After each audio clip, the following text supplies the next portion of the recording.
Hello दोस्तों। LP exam बीतने के बाद सभी बच्चों का एक ही डाउट है कि कट ऑफ कितनी जा सकती है, कितना होगा एक्सपेक्टेड कट ऑफ, क्या होगी इससे स्कोर, क्या मेरा हो पाएगा कि नहीं हो पाएगा। तो इन सभी चीज़ों पर हम बात करने वाले हैं। चलिए फिर बात करते हैं एलपी सीबीटी 1 के कितने कट ऑफ जाने की पूरी संभावना है। पूरे डाटा के साथ एक एक डाटा देखेंगे, कितना फॉर्म है और कितने बच्चों ने एग्ज़ाम दी है और कितनी वैकेंसी है, सब कर बात करने वाले। पुराने प्रीवियस ईयर कट ऑफ की चर्चा होगी। चलिए चलते पहले बात करते हैं कुल पद कितने थे। कुल पद आपके 18,799 थे। कितने? 18,799 कुल पद हैं। उसके बाद अगर बात की जाए कुल पास होने वाले अभ्यर्थियों के कुल कितने अभ्यर्थी पास किए जाएंगे, तो कुल 15 गुने अभ्यर्थी पास होंगे। कितने? कुल लगभग 15 गुने अभ्यर्थी पास किए जाएंगे। 15 गुना अभ्यर्थी कितने हो जाएंगे आपका? 2,81,985। 2,81,985 कैंडिडेट को पास आउट किया जाएगा सीबीटी 2 के लिए। उसके बाद अगर उपस्थिति की बात की जाए, उपस्थिति लगभग कितना परसेंट थी? 70% थी। कितने? 70% उपस्थिति। इसके हिसाब से पर सीट कंपटीशन आपका कितना आ रहा है? 5 अभ्यर्थी। एक सीट पर 5 अभ्यर्थियों का कंपटीशन होने वाला है। एक सीट पर कुल 5 अभ्यर्थियों का कंपटीशन होने वाला है। तो चलिए देखते हैं, अगले स्लाइड की बात करते हैं। अगर बात करें आपके एग्ज़ाम में कितने मार्क्स थे कुछ सब्जेक्ट से और कितने लाना था आपको। अगर मैथ की बात करें तो मैथ में कुल 20 नंबर थे, रीजनिंग के 25 नंबर, साइंस के 20 और जीके और करंट मिलाकर आपका कुल 10 नंबर के प्रश्न आए थे। अगर मैथ में आप 15 कर पा रहे हैं, 20 में 15 कर पा रहे हैं, बहुत अच्छा किए हैं। रीजनिंग में 25 में से 17 से 20 कर पा रहे हैं तो अच्छा किए हैं। अगर 17 भी है तो आप एवरेज स्टूडेंट हैं। उसके बाद साइंस में आप 13 से 15 के बीच किए होंगे तो अच्छा किए होंगे।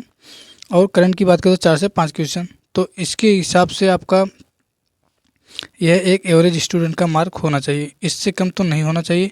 अगर इससे कम है तो आप सिलेक्शन से बाहर हैं। आप उम्मीद छोड़ दीजिए। एक दो जोन छोड़ के, जैसे जम्मू जोन हो गया और पूर्वी जोन को छोड़कर आप कट ऑफ से बाहर हैं। फिर हम बात करें कट ऑफ कितने जाने, लगभग कट ऑफ आपका अगर ऑल एवरेज जोन की बात की जाए तो 45। अगर आपका 45 मार्क बन रहा है तो आप एकदम सेफ जोन में हैं। चाहे जिस जोन से फॉर्म अप्लाई किए हैं आप सेफ हैं। अगर मान लें 30 मार्क्स आपका पास मार्क है, लेकिन इतना कम कट ऑफ नहीं जाने हैं। कुछ टीचर बता रहे हैं, कई लोग बता रहे हैं कि 30 भी मार्क जाएगा, लेकिन ऐसा नहीं। 18 वाली वैकेंसी में हुआ था, 30 पर भी सिलेक्शन हुआ था कई जोनों का। वहाँ वैकेंसी बहुत ज़्यादा थी, उसमें लगभग 60,000 वैकेंसी थी। यहाँ 18,000 वैकेंसी, उसकी तुलना और 4 साल में कंपटीशन बढ़ने की तुलना कर लीजिएगा। लेकिन हम बता दें आपको, अगर आपका 35 से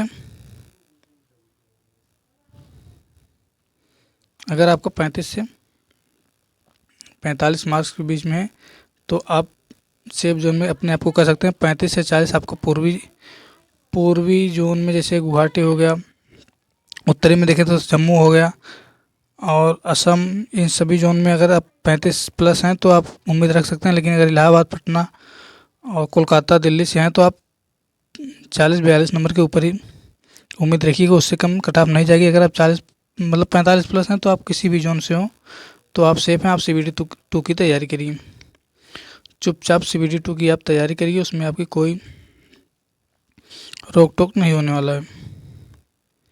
लेकिन अगर आप सीबीटी 2 की तैयारी करते हैं तो किसी भी जोन से अगर आप 45 नंबर प्लस हैं, आपको लगता है हमारा 45 प्लस आ जाएगा आराम से, तो आप सेफ जोन में हैं। आपकी कोई घबराने की बात नहीं है, न बहुत ज़्यादा वीडियो देखने की बात है। तो अब आप जान चुके हैं। प्रीवियस ईयर की बात करें तो 30%, मतलब 30 नंबर पर ही गई थी कई जोनों की कट ऑफ। 30% ही आप पास मार्किंग है। 30 नंबर पास मार्किंग है, 40% आपका पास मार्किंग है, 30 नंबर आपका पास मार्किंग है। अगर आपका देखा जाए तो आपके पूर्णांक का 40% आपका 30 मार्क आ जाएगा। कितना? 30 मार्क का ही आता है, 30 नंबर ही बनता है। तो 30 नंबर पिछली वैकेंसी 2018 वाले में कुछ 60,000 वैकेंसी लगभग थी तो उसमें गया था, लेकिन इस बार नहीं ऐसा होगा। इस भ्रम में नहीं रहिएगा। अगर आपका 45 प्लस है तो आप सीबीटी 2 की तैयारी करिए, नहीं तो आपका टेक्नीशियन लगा हुआ एग्ज़ाम, आरपीएफ कांस्टेबल भी है, एसआई का एग्ज़ाम चल ही रहा है, उसके बाद ग्रुप डी आने वाला है, एनटीपीसी है। ये सब एग्ज़ाम की तैयारी में लग जाइए जी जान से, ज़रूर सिलेक्शन होने वाला है। तो आज के लिए इतना ही। अब आपके फाइनल आंसर की मतलब आपके आंसर की आने की डेट हम अगले वीडियो में बताएंगे। अगर वीडियो अच्छा लगा हो तो लाइक कर दीजिए, अपने मित्रों के साथ शेयर करिए। धन्यवाद।